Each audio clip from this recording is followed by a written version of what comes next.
Merci à tous d'être présents encore très nombreux pour cette 4e table ronde de la journée. On a un programme très chargé. On a déjà évoqué le sujet vert et ESG à de nombreuses reprises depuis ce matin, mais il nous semblait important d'avoir une table ronde entière dédiée à ce sujet, autour de la valeur verte dans mon panier. Encore un titre très bien trouvé. Merci Eric Davy pour le titre. On va discuter de cela et de bien d'autres choses autour de l'ESG dans les 50 minutes qui suivent, avec un panel d'experts réunis aujourd'hui.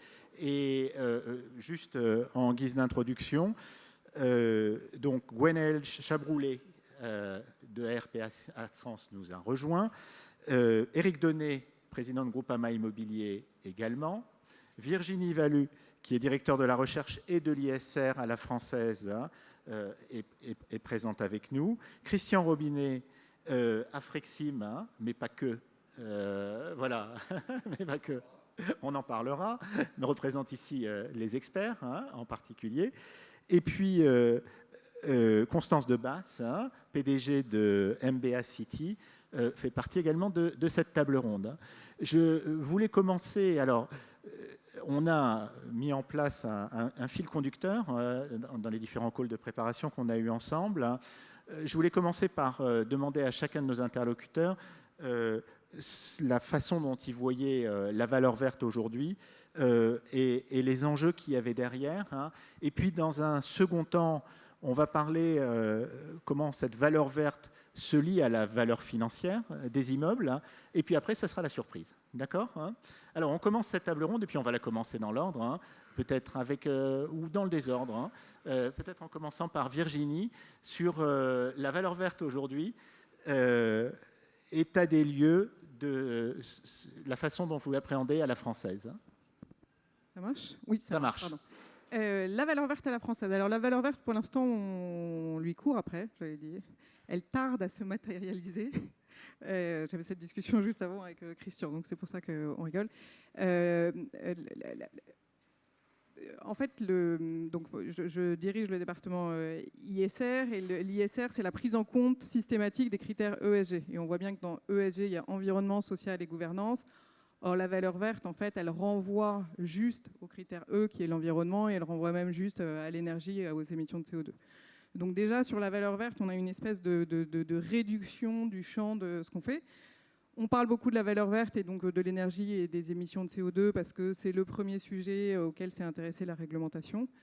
Et pour l'instant, effectivement, alors je réponds un peu à votre deuxième question, mais il est évident qu'il faut arriver tous ensemble collectivement à rapprocher la valeur verte de la valeur financière. Sinon, on n'y arrivera jamais parce que pour créer cette valeur verte, on va devoir mettre en place des ressources en face, des ressources relativement significatives.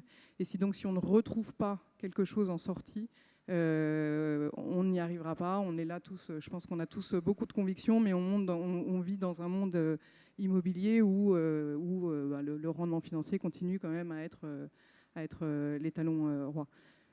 Pour faire simple, cette valeur verte, je pense qu'elle est en train d'émerger. Elle met beaucoup de temps à émerger. Et pour l'instant, effectivement, on a du mal à la décrire exactement.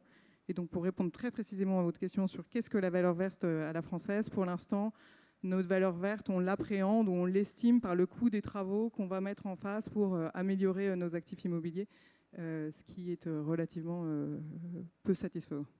Voilà. Oui, c'est toujours. Alors, on continue avec les investisseurs. Et Eric, de ton côté, quelle notion derrière la valeur verte, émissions de carbone, consommation, qu'est-ce que tu mets derrière ? Alors, la valeur verte, pour moi, aujourd'hui, elle est clé dans une période où je pense que vous avez vécu au travers des tables rondes de ce matin et puis de ce qui se passe en termes de crise immobilière.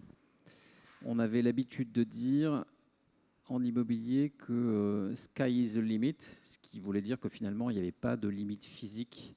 C'était une forme de métaphore dans laquelle on disait il n'y a pas de limite, si ce n'est le ciel. La réalité aujourd'hui, c'est qu'il y a une limite structurelle qui est bien celle des gaz et des émissions à effet de serre et du carbone. Donc structurellement, on vit une crise immobilière, mais avec deux effets de structure nouveaux, que sont le fait qu'on a une contrainte finalement physique des émissions carbone, et la deuxième, c'est tout ce qui se passe en termes de démographie, et notamment de l'enjeu des flux migratoires, en partie liés à ceux du climat. Et donc pour moi, la valeur verte, c'est une valeur clé qui, dans un futur très proche, est une valeur de liquidité de nos actifs ou une valeur de refinancement de nos actifs, notamment avec des régulateurs qui veulent orienter les financements à court, moyen et long terme sur des actifs verts. Et donc le seul moyen, parce que très vite, la CPR ou le collège des experts européens, y compris des banques centrales, va se rendre compte que dans le bilan des banques et dans le bilan des investisseurs, on a moins de 5% de nos stocks d'immeubles qui recèlent une valeur verte et qui sont conformes à la trajectoire carbone qu'on devrait tous avoir. Et donc, il va y avoir une espèce de prise de conscience, là, dans les quelques semaines ou mois qui viennent, de ces autorités européennes sur le fait qu'on n'a pas fait le job. Et donc, la seule façon de pouvoir finalement accentuer cette valeur va être soit de limiter les refinancements et donc de donner une valeur de refinancement à ces actifs, et donc une valeur aussi de liquidité, soit de taxer le carbone. Et donc, on va vers l'une ou l'autre. Donc, la valeur verte, c'est le sujet, c'est plus que le fait d'avoir un panier, hein, ou que la couleur du pantalon de Virginie. La valeur verte aujourd'hui, c'est le fait de retrouver une forme d'étiquette. Donc, étiquette de nos actifs, étiquette de liquidité, étiquette de financement. Avec une forme d'état d'urgence qu'on réalise tous et qu'on pressent tous, mais qui aujourd'hui va arriver dans la tête de nos gouvernants et des autorités de façon...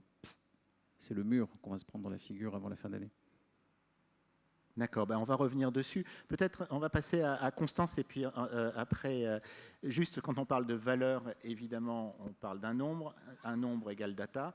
Data sur la valeur verte, hein, qu'est-ce que ça veut dire, hein? Oui, bonjour à tous. Je dirige MBS City. On est un bureau d'études spécialisé dans le BIM et la data de manière plus générale. Et donc la valeur verte, ça commence déjà par connaître son bâtiment, savoir ce qu'il y a dedans. Donc comme on l'a vu dans les tables rondes d'avant, déjà de connaître son bâtiment physiquement, le fameux scope 3 dont on parlait tout à l'heure. Et ça, le BIM est une des solutions pour mieux maîtriser le contenant, on va dire, d'un bâtiment. Mais le problème, c'est que c'est quelque chose qui est pas simple à mettre en place. Encore une fois, c'est des procédures différentes, c'est un processus collaboratif qu'il faut arriver à mettre en place. Tous les acteurs ne sont pas matures. Enfin, toutes les problématiques qu'on a pu avoir toute la journée. Et c'est quand le BIM est arrivé, il y a eu vraiment une effervescence de génial, on va enfin avoir accès à toute la donnée. Il me faut absolument tout mon patrimoine en BIM, je vais mettre toutes les données dans mon BIM et j'aurai tout, ça va être génial. Sauf qu'en fait, derrière, un peu comme le problème avec la maintenance, c'est que derrière, tous les bureaux d'études, il n'y avait personne qui était capable de faire ça. Il n'y avait personne qui était capable de remplir la valeur de ces paramètres dans les maquettes. Et qu'au final, à la fin, soit on avait des maquettes qui n'étaient pas exploitables, soit les données étaient fausses. Et après, le maître d'ouvrage qui récupérait sa maquette, au final, un an après, les données étaient plus fausses, elles n'étaient pas maintenues, les équipes ne savaient pas les ouvrir. Au bout de 2 ans, il y a une nouvelle version de Revit, plus personne ne sait les ouvrir. Donc il y a énormément de problématiques informatiques qu'il faut avoir anticipées avant de se lancer dans je vais numériser tout en BIM. C'est pour ça qu'aujourd'hui, notre message, c'est de dire l'important, c'est d'organiser la donnée. Donc le BIM est une solution pour organiser la donnée, mais on peut le faire de plein d'autres façons différentes. Aujourd'hui, il y a l'IA qui nous permet de capter énormément de données de vos plans, de vos CCTP, de vos DOE. On peut récupérer toute la donnée, la réorganiser et vous sortir une donnée organisée comme vous auriez eu dans une maquette, mais juste sur la donnée nécessaire dont vous avez besoin. Toujours les fameux pain points dont on a parlé avant. C'est aujourd'hui quelle est la donnée dont vous avez besoin, qu'est-ce que vous voulez en faire. Si vous voulez juste suivre vos équipements, vous n'avez pas besoin de faire des maquettes numériques de tous vos bâtiments. Vous mettez un cube dans un carré, ça sera un équipement dans un immeuble, ça suffit. Donc il faut juste vraiment prendre le temps d'auditer vos services, de comprendre la maturité que vous avez, savoir qui va gérer la donnée, où elle est redondante, qui va la rentrer, qui va la maintenir, avant de se lancer dans on numérise tout, on met tout dans une plateforme et ça va être génial, quoi. On reviendra sur les problématiques data après. Christian, valorisateur, expert, hein, on n'est pas loin. Il y a eu beaucoup de travaux, je pense, récemment, c'est ça, fait par la Frexim, hein, autour de la prise en compte des critères ESG dans la valorisation. Est-ce que tu peux nous en dire un peu plus? Ou alors, je pense que je suis là pour ça. Je voulais juste vous dire, donc, moi, je suis pas. Ça fonctionne, vous m'entendez ? Il faut juste que je le mette plus près. Donc, je fais partie, je suis expert immobilier, je travaille chez CBRE Evaluation, et l'Afrexim est une association qui regroupe les principaux experts immobiliers. Juste pour vous resituer, j'ai aucun titre au regard de l'Afrexim, je le représente. L'Afrexim a travaillé sur la problématique de cette valeur verte. Comment détermine-t-on la valeur verte ? Et on s'est dit, la valeur verte pour nous, c'est, et on en revient à la question de tout à l'heure qui est l'extra-financier. Et cet extra-financier, comment le rationalise-t-on ? Donc on s'est lancé dans cette rationalisation.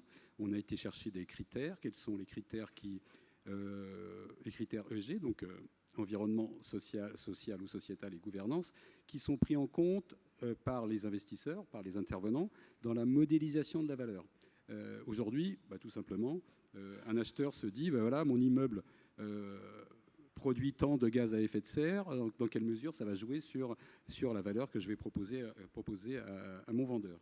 Donc on a rationalisé ces critères, on a cherché des critères pertinents, donc en allant voir des brokers, des investisseurs, des associations, en disant nous on pense que c'est ça, on a discuté de ça avec l'OID, et puis au fur et à mesure on a eu des retours, on a travaillé par itératif, essayant de trouver des critères pertinents, et puis en deux, là plus complexe ou aussi complexe, des critères objectifs. Comment objective-t-on un rating ESG là-dedans ? Donc c'est assez, je ne vais pas dire que c'est mathématique, mais on a essayé de faire quelque chose qui soit reconnu par le secteur et sur lequel on puisse se dire cet immeuble-là, il a un rating A ou un rating G. On n'a pas donné des notes, mais on a donné des ratings.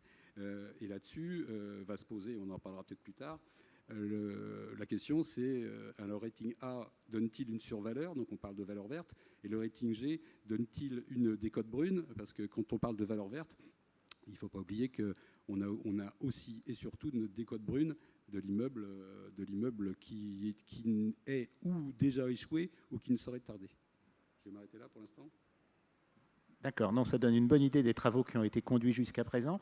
Et alors, je m'adresse maintenant à Gwenaëlle, mais est-ce à dire que tout ce qui tournait autour des certifications, qui était un peu la référence dans l'ESG jusqu'à présent, prend moins d'importance par rapport à la consommation carbone ou alors à ce que, par exemple, l'Afrexim est en train de faire ? Vous m'entendez ? Alors, moi, je suis Gwenaëlle Chabroulet, donc DGA d'Arpas Trans. Donc, on est une société de conseil. Donc, la question pour nous, c'est quel est le bon outil pour nos clients par rapport à la question de valorisation de leurs actifs ou de différenciation ou de proposition d'outils eux-mêmes pour leurs propres parties prenantes. Donc, c'est ça la question qui nous importe. Et on a travaillé depuis de nombreuses années avec les outils de certification. D'abord avec les Français, qui étaient déjà bien faits, développés par l'association HQE. Et très vite, on a aidé à mettre sur le marché les outils anglo-saxons, puisque la plateforme et le marché français n'est pas que drivé par les acteurs français. Et ils avaient besoin d'avoir des outils qui leur permettaient à eux d'y reporter correctement. Donc cette question, elle est fondamentale pour nous. Et par rapport à votre question très précise sur les certifications, aujourd'hui, on ne voit pas de baisse de l'intérêt pour les certifications. On voit même un intérêt fort pour les certifications en exploitation. Je pense que c'est lié au fait qu'aujourd'hui, le stock des bâtiments nécessite d'avoir ses propres outils pour pouvoir définir des plans d'action qui permettent de montrer qu'on va dans le bon sens. Donc ces certifications, elles ont cette valeur qu'elles permettent de donner à voir de manière simple un niveau de performance, là où on a besoin de convaincre dans le cadre de financement, on a besoin de convaincre dans le cadre de montage de groupements ou autres situations des personnes de la volonté, de l'énergie et puis de ce qu'on va faire pour que le bâtiment soit marquant d'un point de vue environnemental. On est aujourd'hui aussi aidé par des sujets comme la taxonomie qui en fait invite à trouver des outils qui permettent là aussi de montrer assez tôt dans les projets ce qui va être fait. Donc on a un travail qui a été fait en particulier par Certivea avec qui on a travaillé pour pouvoir montrer l'outil qui est en place, qui est un outil d'attestation de taxonomie assez tôt dans les projets, qui permet de montrer ce qui va être fait. Parce qu'une des problématiques qu'on a avec les certifications, c'est qu'on les a à la fin du projet. Et parfois, vous avez besoin de montrer des choses, pas à la fin, mais au début du projet, et convaincre au début ou en cours de projet. Après, sur ces aspects de certification, il y a d'autres sujets qui émergent, qui est le sujet des indicateurs, qui peut être tout ou partie associés aux certifications. Donc on a des indicateurs qui sont aujourd'hui très manipulés, très cadrés, connus, des acteurs qui sont les indicateurs sur le carbone. On a d'autres outils qui sont en cours de développement aussi intéressants, mais avec une matière un peu plus complexe qui est la matière du vivant, qui sont les indicateurs de biodiversité. Donc en termes de panorama, on avait, je pense, un travail déjà bien engagé, des acteurs déjà bien formés sur les aspects de transition, sur l'énergie, sur le carbone. On a besoin sur cette partie-là d'ajouter le sujet de la biodiversité, qui est un sujet aussi capital, il me semble, que celui du carbone. Et on a un autre prisme aussi, et là ça me rapproche de cette question valeur verte ou autre, mais en tout cas quels sont les risques aussi pour les actifs. C'est aussi une autre façon de traiter ce sujet, qui est à la fois le risque de transition, donc c'est comment je suis en accord ou pas avec ces réglementations en matière de carbone, mais aussi le sujet de l'adaptation, qui est un sujet important, puisque l'obsolescence des bâtiments, il ne sera pas uniquement sur le fait qu'ils soient bons en matière de carbone, en matière d'énergie, voire en matière de biodiversité, mais est-ce que nos bâtiments sont en capacité de continuer de jouer leur rôle assez fondamental quand même, qui est de nous protéger, nous, et de protéger nos activités économiques. Et donc pour moi, c'est un autre prisme qu'on doit avoir. Donc on avait une bataille carbone qu'on a toujours, on doit ajouter une autre bataille qui est celui de la biodiversité, et celui de la qualité de vie peut-être aussi, qui est un sujet qui nécessite d'être adressé. Et on a le sujet de la transition et le sujet de l'adaptation. Et la valeur verte, peut-être qu'elle était déjà compliquée, je suis d'accord, elle ne trouvait peut-être pas facilement sa place, mais je pense qu'elle ne va pas non plus en se simplifiant. Alors, je vous propose de revenir sur le sujet atténuation-adaptation un peu plus tard, hein, mais pour rebondir sur ce que vous disiez, sur le carbone versus les autres éléments du E de environnement versus éventuellement les autres lettres S et G, je serais intéressé d'avoir la réaction des autres panélistes hein, sur ce sujet-là. Je ne sais pas, Eric ou Virginie peut-être d'abord, et puis ensuite Christian.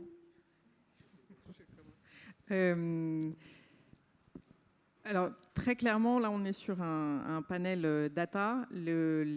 L'indicateur consommation d'énergie et émissions de CO2 est le plus facile à mettre en chiffres, à quantifier de manière objective. Hein. On a une facture, on sait combien on a consommé d'énergie. Dès qu'on s'attaque à la biodiversité ou à d'autres sujets, là, ça devient ça devient plus compliqué. Or, ce sont des sujets de la même importance. Enfin, on ne peut pas faire de hiérarchie, on ne doit pas faire de hiérarchie entre eux. L'adaptation aussi est un sujet d'une importance capitale. Et je pense que c'est ce qui est vraiment compliqué en matière ESG, c'est qu'on a énormément de sujets qui sont interliés. Quand je prends une décision en matière d'atténuation, c'est-à-dire que je réduis mes consommations d'énergie, par exemple, je vais installer des panneaux photovoltaïques sur ma toiture, je le fais, c'est un horizon lointain, 10 ans, je ne peux plus le végétaliser, ma toiture. Donc il faut que j'ai dès le départ une espèce de vision à 360 de tous les enjeux. Or, en fait, c'est quand même... Alors, je sais que ces problèmes-là se posent depuis très longtemps, mais c'est quand même un peu ce que j'appelle une science naissante ou en phase de transition. Et donc, on n'a pas tout de suite tous les enjeux et aboutissants. Et je trouve que c'est vraiment l'un des challenges principaux de cette matière-là. C'est comment je me projette dans le long terme en accélérant mes actions parce qu'il est nécessaire d'agir très rapidement.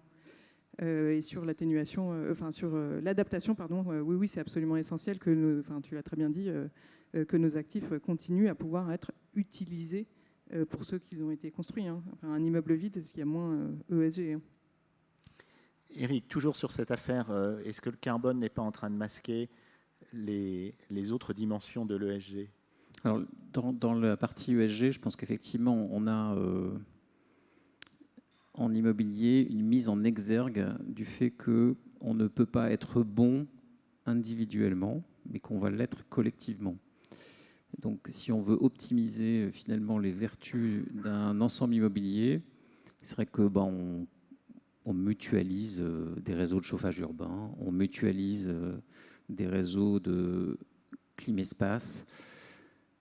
On a notre valeur unitaire et foncière qui finalement fait que il y a une forme d'intensité d'usage qu'on doit pouvoir créer d'un actif à l'autre sur tous les voisins, où l'environnement, pour moi, doit être vu au sens vraiment littérale du terme, où il faut qu'on regarde un ensemble immobilier avec ce qui se passe juste dans ce qui l'environne.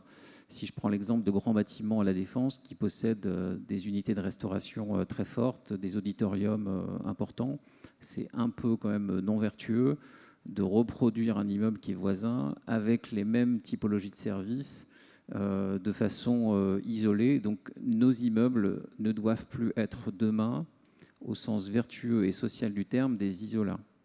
Donc c'est plus possible. Et on doit mutualiser des services, on doit aller vraiment dans l'accélération de ces formes de mutualisation. On a la même chose sur finalement une forme de partenariat sociétal ou public-privé. Je prends l'exemple de ce qui s'est développé depuis 4 ans maintenant en Angleterre.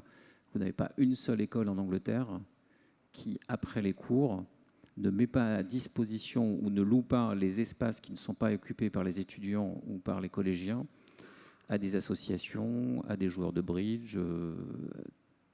Il y a des sites internet qui sont très très bien faits au UK où les écoles partagent les espaces pendant le temps de la journée ou du week-end où ils ne sont pas utilisés.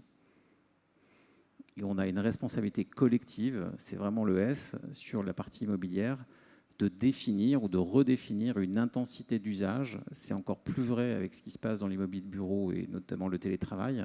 On passe tous nos journées à visiter des immeubles vides. Et c'est bien d'être vertueux sur les émissions de gaz à effet de serre et de regarder isolément ce qu'un actif fabrique ou émet, mais s'il l'émet sans intensité d'usage, c'est encore pire. Et donc la valeur sociétale de nos actifs, le fameux S, va passer par cette mutualisation de ce que j'appelle les services communs et devoir nous faire nous interroger sur le bien commun et donc l'intensité d'usage qu'on veut mettre dans un streaming d'une journée, d'une semaine, de ce qu'on va faire d'autre. Donc c'est comme ça qu'on va trouver une forme de réponse. Donc oui, le carbone, je ne le regarde pas comme juste une donnée fondamentale attachée à un actif, mais plus à un environnement et un urbanisme. Et c'est un peu dommage, par exemple, qu'on ne mutualise pas. C'est des travaux qu'on a fait, par exemple, sur l'avenue de la Grande Armée de façon prospective. Si on veut recréer des îlots de fraîcheur, on ne va pas chacun le faire au pied de notre immeuble. On va le faire dans une avenue qui fait 1,2 km et qui doit mutualiser des îlots de fraîcheur et qui a la chance d'être connecté avec le bois de Boulogne, par exemple. Donc c'est tout ce parcours qu'il faut réimaginer, réoffrir, et où finalement les élus, ou en tout cas le public, nous ont poussé ces dernières années à réfléchir à l'échelle simplement de notre assiette foncière, et où il faut sortir de cette pure assiette foncière et s'élargir à notre environnement proche. Donc la valeur verte nous pousse à penser collectif, hein, et à sortir de l'immeuble seul, mais aller vers l'environnement de l'immeuble. Christian, du côté, donc, tu avais commencé à aborder après autour du carbone. Oui. Donc je vous rappelle juste ce que l'on a été chercher, c'est des critères pertinents, objectifs.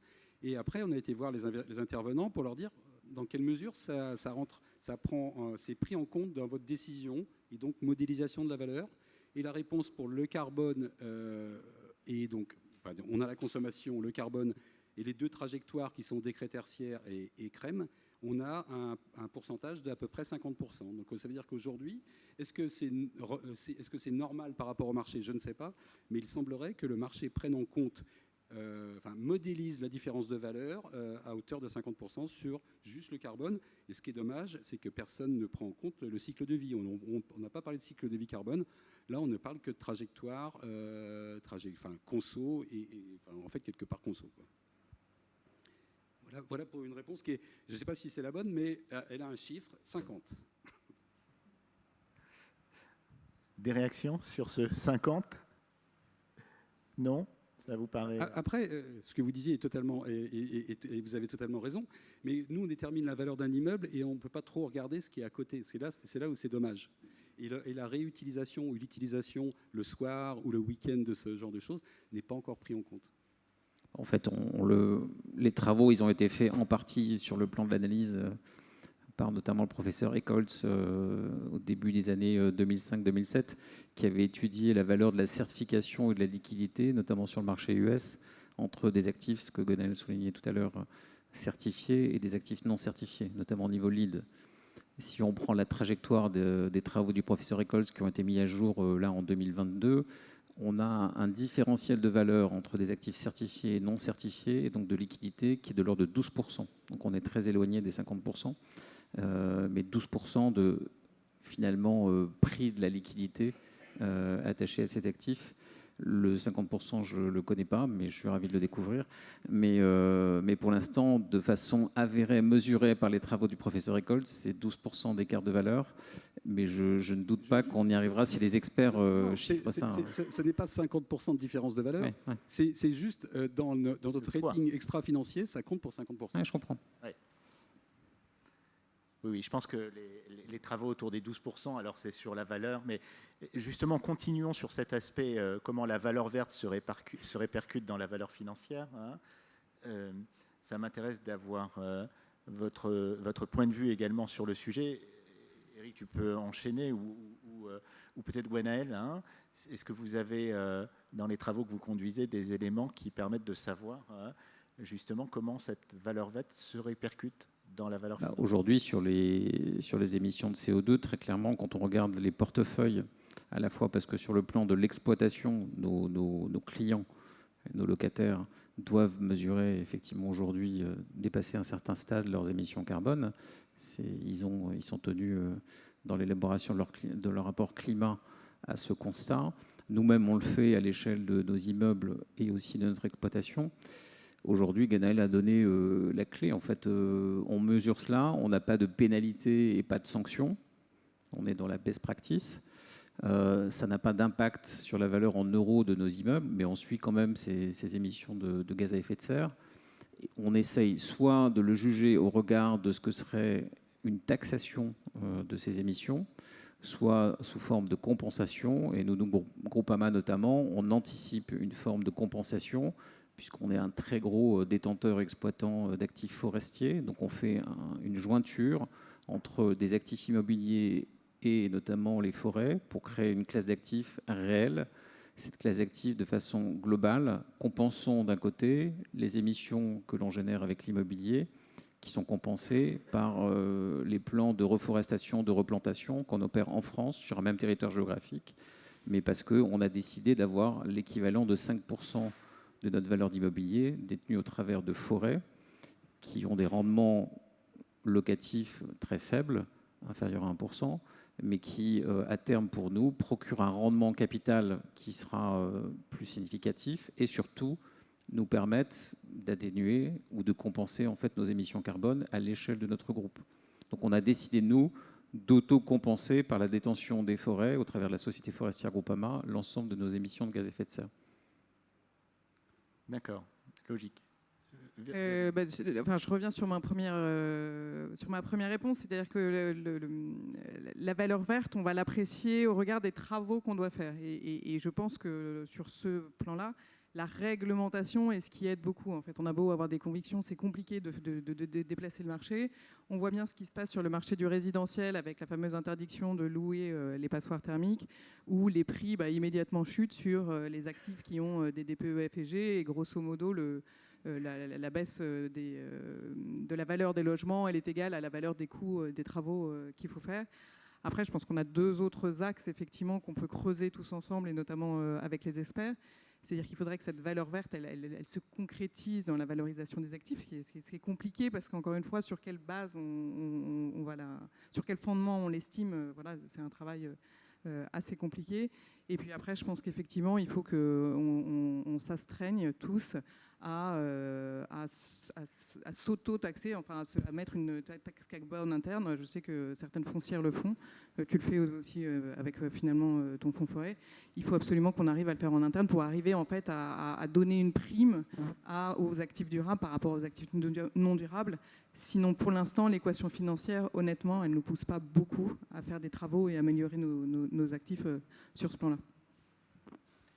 Gwenaël, vous voulez en rajouter quelque chose? Par rapport à la question que vous m'avez posée, c'était celle des labels ou des certifications. On ne va pas se chamailler sur le terme là. Il y a une situation quand même qu'il faut noter, c'est qu'il y a une disparité très très forte sur le niveau de certification des actifs en fonction des typologies d'actifs. bureau, logistique, logement. Dans le logement et logement social. Donc on n'a pas du tout les mêmes outils aujourd'hui qui permettent de montrer. Et aussi sur le territoire national. C'est-à-dire que quand on est à Paris, QCA, petite couronne, deuxième couronne, déjà on a un écart. Et alors dès que je suis en province, là aussi j'ai un deuxième fossé, puisque j'ai vraiment beaucoup moins d'actifs qui ont cet outil spécifique. Donc c'est pour ça que je reviens à ma question tout à l'heure, c'est quoi le bon outil qui permettrait aussi de donner ces éléments qui permettent de générer une valeur verte acceptable aussi par l'ensemble des parties. Donc cette question de l'outil, elle est importante. Il y a d'ailleurs des travaux qui sont faits sur quels sont des indicateurs qui pouvaient être mis de manière plus générale. Donc ça, c'est vraiment un sujet qui me semble important. C'est l'hétérogénéité des situations dans laquelle on se trouve en fonction de la typologie et du territoire. Voilà. Et Constance, peut-être vous avez vécu ça avec le BIM, sur l'hétérogénéité de données, les problématiques et tout, peut-être. Oui, je voulais rebondir par rapport à ça, parce qu'effectivement, on voit quand même une grosse différence entre les typologies d'acteurs qui gèrent les bâtiments. Et alors, je n'ai pas une vision très exhaustive de tout le panel, mais c'est que nous, on travaille beaucoup avec des acteurs publics qui doivent vraiment exploiter leur patrimoine, typiquement les bailleurs. Et on sent une motivation beaucoup plus importante parce qu'ils ont des vrais enjeux derrière, que s'ils n'arrivent pas à payer la rénovation de leur bâtiment, en fait, ils vont les vendre, ils pourront accueillir moins de gens derrière. Donc il y a un vrai enjeu social chez ces personnes-là qui ont vraiment mis en place des outils pour bien suivre la valeur verte de leurs biens.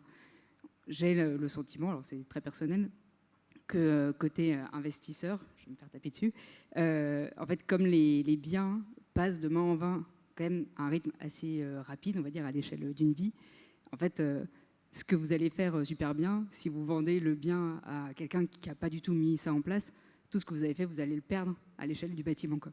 Et en fait, il y a cette rupture de données à chaque fois qu'un bâtiment est vendu, qui, je trouve, est assez catastrophique, parce que tout ce que vous allez mettre en place meurt, en fait, si derrière, ça ne suit pas. C'est pour ça que j'espère que ce que fait Fidji permettra de faire en sorte que les données mises en place à un instant suivent dans le temps. Mais il y a un vrai problème sur la continuité numérique des données quand ça passe d'un propriétaire à un autre, quoi. Eric, une réaction ? En ce sens, on a tous, et ça fait partie, tu le sais, des choses pour lesquelles je suis plutôt mobilisé. Moi, je suis favorable et très partisan à ce qu'on ait une forme de passif environnemental et digital lorsqu'il y a une mutation d'actifs, ou quand on a bien fait les choses et qu'on est carré avec une dimension notamment data de l'actif, on est avec une forme de bonus, de boni. Et lorsqu'on ne transfère pas l'ensemble de ces datas et qu'on ne fait pas l'effort de les mobiliser et de les transmettre à l'acquéreur, on a un Mali et un passif digital et environnemental avec lequel on doit vivre et réparer, avec un délai de réparation qui serait fixé. Donc moi, je milite pour ça parce que c'est vertueux et que effectivement tous les efforts qu'on peut faire pour se mobiliser, on le voit sur les différentes filières de transition énergétique, de réemploi, de limiter les émissions de gaz à effet de serre, d'apporter des sources de biodiversité. Toutes ces best practices peuvent effectivement partir très vite en cas de mutation, avec des typologies d'acquéreurs qui seraient très très distants par rapport à ces problématiques et qui juste se contenteraient de basculer. Si effectivement on arrive à créer ça, ça fait partie des choses où j'essaie de mobiliser notamment la profession des notaires sur ces sujets. Moi, je suis très très favorable et militant pour le passif environnemental et digital. Justement, sur cette problématique data, peut-être Virginie, lors de la réunion de préparation, vous disiez en tant que aussi au niveau des fonds, pas simplement au niveau des actifs, la difficulté à récolter une data fiable. Oui, effectivement. La question, c'est celle de l'hétérogénéité que tu soulevais. Elle existe aussi sur les data à travers toutes les propriétaires. En fait, on a tous D'abord, on ne mesure pas la même chose puisque nos enjeux ne sont pas les mêmes et on le comprend bien. Et puis ensuite, même sur les indicateurs communs, on a chacun une manière de mesurer qui est un peu différente. Et il faut vraiment espérer que des associations telles que Fidji ou des organismes tels que les vôtres, grâce au travail qu'ils font, on arrive à avoir une data homogénéisée sur ce dont on parlait effectivement un peu avant. C'était Je racontais qu'on a des fonds de fonds, et donc sur des fonds de fonds, on va aller agréger les indicateurs des différentes sociétés de gestion, et que pour le coup, on s'aperçoit bien qu'on agrège des choux et des carottes, et que c'est un peu compliqué. Donc, on reporte dessus parce que la réglementation nous y oblige, mais en général, on écrit que c'est pas très pertinent. Et donc, je pense que, encore une fois, moi, je crois qu'il faut se retourner et regarder tout le chemin qu'on a parcouru. Il nous en reste encore beaucoup, effectivement, à parcourir. Il faut espérer que ce sujet-là, ce sujet de l'homogénéisation de la donnée, va être traité assez rapidement. Je pense que derrière, en plus, il y a une question de souveraineté, c'est-à-dire est-ce qu'on veut que les données en fait, restent à la main des propriétaires ou restent à la main des organismes indépendants tiers, là, comme la réglementation les appelle. Alors, je ne sais pas s'il y a des gens du GRESB dans la salle. J'ai strictement... j'aime beaucoup maintenant, je trouve que la notation qui sort du GRESB, parfois on peut avoir l'impression d'une boîte noire, et on comprend que les investisseurs en fait demandent à leurs gestionnaires de se mettre d'accord entre eux, sinon effectivement on fait appel à un tiers. Mais dans ce cas-là, nous, asset managers, on perd un peu la main sur ce qui peut sortir et sur la notation de ces actifs. Et donc, il me semble que c'est vraiment essentiel. En fait, on n'a que des sujets essentiels, mais qu'il est très important qu'on arrive à se mettre tous d'accord sur ce qu'on mesure, une homogénéisation, pour qu'on comprenne bien ce qui sort quand on score les données ou quand des organismes indépendants tiers les scorent. Et Christian, toujours sur la data, en tant qu'expert, vous collectez beaucoup d'informations de la part des investisseurs pour conduire vos évaluations. Est-ce que la data ESG, maintenant, c'est propre, ça remonte? La réponse est non, pas encore.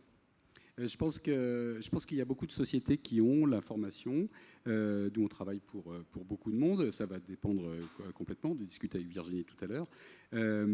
Aujourd'hui, donc, pour le rating ESG Bureau, il y a à peu près 15 critères.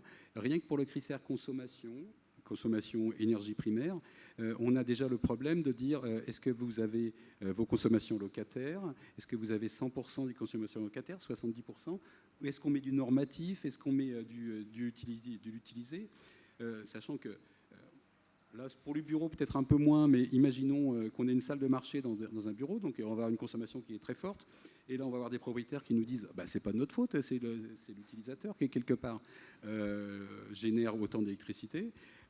On va leur répondre écoutez, vous êtes en fait quelque part, est-ce que si vous devez avoir une bonne notation ESG, est-ce que vous devez avoir ce type de locataire? Bref. Après, on a des discussions qui sont un peu longues. Est-ce qu'on peut différencier ces consommations? Donc voilà, quand on parlait de rationaliser et d'avoir des normes, on a ce problème-là, rien que pour ça. Donc je sais que tout le monde se met en place pour fournir l'information. Ça, je pense que 2023, on va être une mise en place, et je pense que 2024, on va avoir, une information qui va être très bonne. Alors, juste un point. Juste sur le fameux rating qu'on a créé, qu'on a mis en place, on a un indice de fiabilité sur combien de critères n'ont pas été renseignés. Donc on va savoir si la note mauvaise est due au manque d'infos ou tout simplement à la performance en elle-même. Ce qui permettra pour les années futures, rien que pour les investisseurs, de prouver qu'ils ont amélioré leur data. Je reviens sur un truc, peut-être qu'on aurait dû en parler un peu avant, mais on comprend bien la pression réglementaire et la pression sociétale pour définir cette valeur verte. Mais est-ce qu'on a la pression aussi des investisseurs sur cet élément-là? Investisseurs particuliers et investisseurs institutionnels? Alors, investisseurs institutionnels, oui, parce que dans la gouvernance et encore une fois, sur le plan réglementaire, tous les zinzins sont beaucoup sous pression française et européenne pour arriver à ces fameuses trajectoires. Donc il y a une vraie pression institutionnelle dans laquelle l'immobilier et les classes d'actifs, qui honnêtement est la seule classe d'actifs qui pose problème, parce que gérer la RSE sur l'obligation, les actions, les infrastructures, c'est un peu sans problème, même le private equity. La gérer sur l'immobilier, c'est le poil à gratter. Donc, pour les institutionnels, l'immobilier est une source de poil à gratter sur toute cette dimension RSE.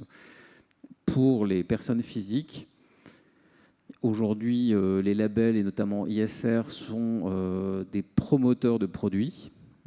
Mais aujourd'hui, les épargnants, notamment français, s'ils avaient à arbitrer entre la performance économique de leur rendement et le choix d'un placement ISR avec une performance économique dégradée, à 99,9%, choisiraient toujours la performance économique au détriment de la RSE.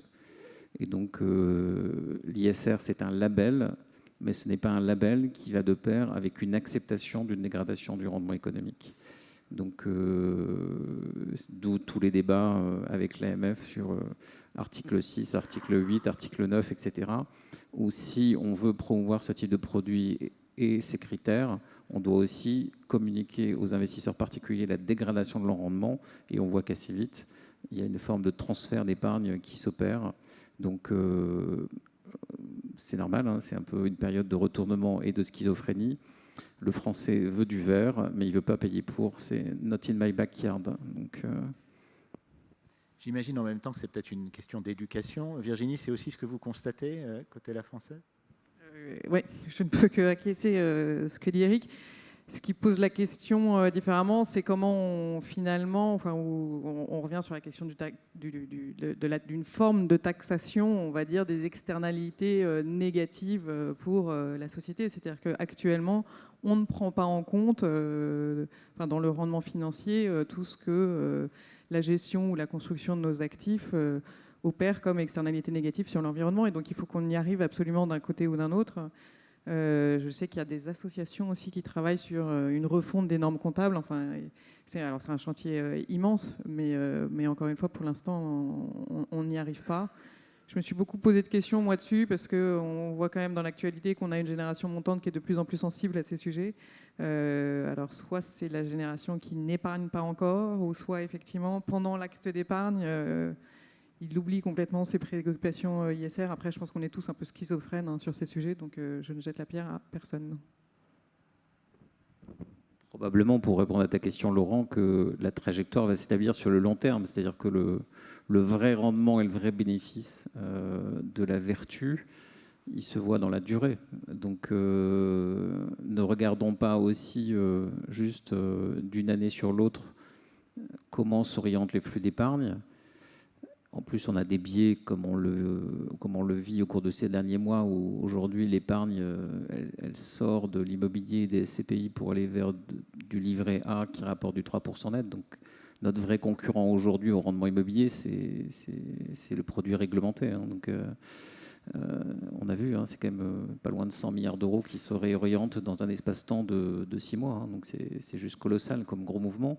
Mais à long terme, on aura de toute façon, je pense, si on est vertueux, un évitement de CAPEX, puisque c'est une forme de renchérissement du coût, ou une non-production de valeur en capital sur les actifs non vertueux, qui va se traduire là aussi dans la valeur économique. Mais pour ça, il faut du temps. Et c'est sur des espaces-temps de l'ordre de 10, 15, 20 ans que l'écart de rendement capital se crée. Mais donc, tant qu'on n'a pas ce track record, on n'est pas en capacité d'avoir une trajectoire ou d'avoir une forme d'alternative qui est proposée clairement à l'investisseur. Donc, il y a un biais qui est une opportunité pour ceux qui comprennent aujourd'hui. Pour ceux qui arrivent à expliquer et ceux qui, effectivement, sur le plan de cette pédagogie économique extra-financière comprennent, il y a un biais qui, pour moi, effectivement, est une opportunité. Oui. Si on continue par cette affaire de comment la crise aujourd'hui impacte justement la valeur verte, c'est-à-dire est-ce que c'est plutôt un accélérateur de la prise en compte de ces critères ESG ou plutôt finalement on se dit c'est la crise alors on met tout ça de côté. Christian, j'aimerais bien avoir ta réaction d'abord sur cet élément-là, la crise accélérateur ou ralentisseur. La valeur verte, on en parle depuis un certain temps et en 2008, je peux vous dire que là on l'a totalement oublié, ça c'est sûr. Mais aujourd'hui, en fait, je vais avoir un oui et un non. Le oui, c'est qu'aujourd'hui, toute crise polarise vers ce qu'on appelle le basique. Donc on revient à la base, localisation, locataire, etc., etc. Et la question est de savoir si les critères ESG aujourd'hui font partie du basique de l'immobilier. Et je dirais que depuis 2-3 ans, on peut répondre oui, en fait. Ce que l'on sait, c'est qu'un immeuble prime ne sera pas prime s'il n'a pas de très bonne performance ESG. Donc, ça, c'est le bon côté des choses. Je ne sais pas si c'est dû à la crise, mais en fait, aujourd'hui, on sait que l'ESG est importante. Et la réponse plutôt négative, c'est, écoutez, en fait, tout simplement, aujourd'hui, si on ne réduit l'amélioration des performances que par des CAPEX, je rappelle juste que ce n'est pas que des CAPEX, mais ça en fait partie, Le financement des CAPEX est complexe aujourd'hui, évidemment. Et puis la rentabilité, on en revient un petit peu à la notion de différence entre valeurs vertes et valeurs non vertes. Est-ce que c'est du CAPEX ? La réponse est non. Et le seul exemple, c'est que vous faites à peu près les mêmes travaux sur un immeuble avenue de la Grande Armée ou à Nevers, et vous aurez un retour sur investissement qui sera évidemment totalement différent. Donc on doit chercher, évidemment, ce qui est sûr, c'est que les investisseurs font ces travaux pour du long terme. Et la création de valeur directe n'est pas directement en relation avec le CAPEX.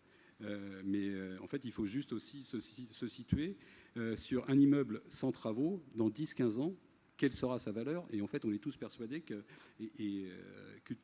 la perte de valeur arrive très vite. Donc les CAPEX sont à faire maintenant, même si potentiellement il n'y a pas une rentabilité trouvée instantanément. Après, ce que je disais tout à l'heure en préambule, la valeur verte aujourd'hui dans une crise immobilière comme on est en train de la vivre, très profonde et extrêmement grave dans son asymptote, fait que oui, il y a un effet de report qui va se faire sur les CAPEX, et je le regrette, mais dans les belles années, on aurait eu l'occasion d'investir beaucoup plus massivement dans cette valeur verte. On ne l'a malheureusement pas fait. Et on va assister pour au moins 2-3 ans à une forme de report de ces CAPEX, parce qu'aujourd'hui, on doit réinvestir de l'equity pour préserver la détention de nos actifs. Donc, on doit préserver la détention et la propriété de nos actifs et faire face à des conditions de refinancement qui changent drastiquement. Donc, la valeur verte aujourd'hui, c'est un frein au nouveau CAPEX, mais encore une fois, ça reste une valeur de liquidité de portefeuille. La deuxième chose, c'est que ne l'oublions pas, on a des banques aujourd'hui qui détiennent des stocks, donc 300 milliards d'euros en Europe de stocks de dettes immobilières. La qualité de ces stocks en termes de valeur verte est très faible. Quand on regarde à l'échelle européenne et les statistiques de la BCE, ils considèrent qu'il y a finalement moins de 5% du stock de dettes immobilières détenues par les banques qui conforment aux attentes et à la trajectoire que vise la BCE en matière de financement des actifs verts. Ce qui veut dire que les banques qui aujourd'hui ont une vraie problématique de transformation, parce que vous doutez bien que ce que vous aviez avant sur votre compte de dépôt, aujourd'hui il est passé sur des comptes de placement. Donc les banques ont de toute façon vu également une forme de décollecte des comptes de dépôt. Elles ont une vraie difficulté de transformation de ces financements et une contrainte mise sur ces financements immobiliers.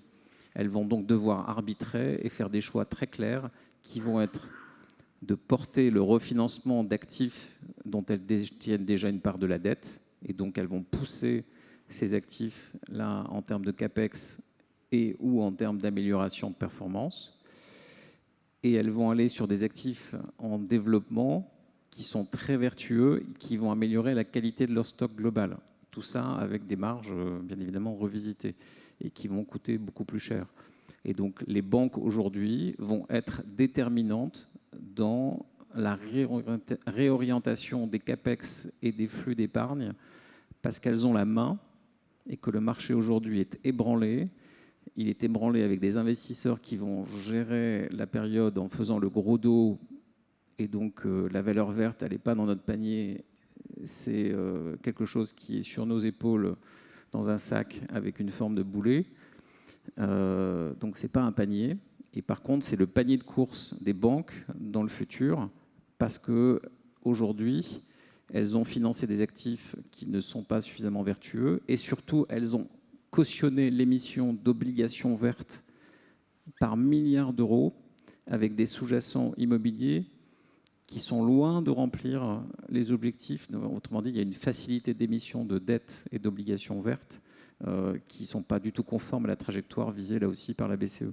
Et donc cette adaptation, pour moi, très très vite, va conduire à ce que ce sont les banques, et notamment les principales banques effectives en refi, qui vont préserver cette valeur verte à moyen terme. Donc ralentisseur à court terme, mais générateur à long terme grâce à la concentration sur quelques acteurs. Hein. Gwenaëlle, oui, j'aimerais bien avoir votre point de vue aussi sur l'impact de la crise. Hein. Nous, en tant que conseil, on est concerné parce que dans certains projets, on a des projets sur lesquels on va nous demander on va être contraint à un certain nombre d'arbitrages parce qu'on ne va pas pouvoir en fait obtenir ce qu'on avait imaginé qu'on obtiendrait au fur et à mesure du projet. Donc ça, c'est la première chose qu'on va rencontrer. Après, certification, pas certification, on a parlé un peu du stock et je pense qu'il y a un travail énorme à faire sur ce stock. Et là, on parle de problématiques de financement de cette rénovation qui ne trouve pas aujourd'hui en fait son financement et qui, du fait des difficultés dont j'en parlerai évidemment pas mieux, vont être encore plus importantes. Donc je ne sais pas si la valeur verte, en tout cas dans mon esprit, quand on parle de valeur verte, on parle surtout on a l'impression qu'il va y avoir une surcote de valeur verte. Je ne sais pas s'il y aura ça. Il risque en revanche d'y avoir une décote ou une non-liquidité ou en fait une défiance d'un certain nombre d'acteurs pour prendre à bail des bâtiments qui ne rempliront pas les critères qu'eux-mêmes se sont fixés. Ce qu'on nous dit aujourd'hui chez nos clients, c'est que là où on est interrogé, on travaille sur des bilans carbone, donc on fait des ACV sur les bâtiments depuis longtemps, et on commence à nous interroger, à être interrogé par des utilisateurs pour faire les ACV de leurs aménagements intérieurs. L'aménagement des aménagements intérieurs, il n'est pas valorisable par la foncière, par le propriétaire, il est valorisable vraiment par l'utilisateur. Donc ils cherchent en fait des contributions à leur trajectoire eux-mêmes, aussi par cet aspect qui est un aspect qui est important, pas uniquement d'un point de vue uniquement sur le E, mais qui est aussi important sur le S, sur comment j'engage, comment je montre que dans ma décision de donner la maison de l'entreprise, j'ai aussi pris une maison qui répond à un certain nombre de critères. Donc ça ne rend pas plus facile la partition à jouer, ça la rend peut-être parfois encore plus compliqué, mais on voit en tout cas dans certains grands groupes, peut-être encore plus, ou groupes plus petits, mais qui sont engagés des attentes des utilisateurs, il me semble. Et là, je ne parle pas de l'acquisition individuelle ou du logement individuel, mais plutôt des bureaux, en tout cas dans les grandes villes, quoi. Merci beaucoup. Je crois que ça sera le mot de la fin parce que le temps s'est écoulé extrêmement rapidement.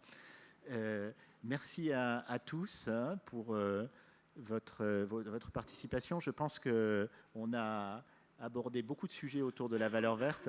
Je ne sais plus si on parle de panier, de sac à dos, de je ne sais pas quoi, mais en tous les cas, merci pour cette table ronde très intéressante.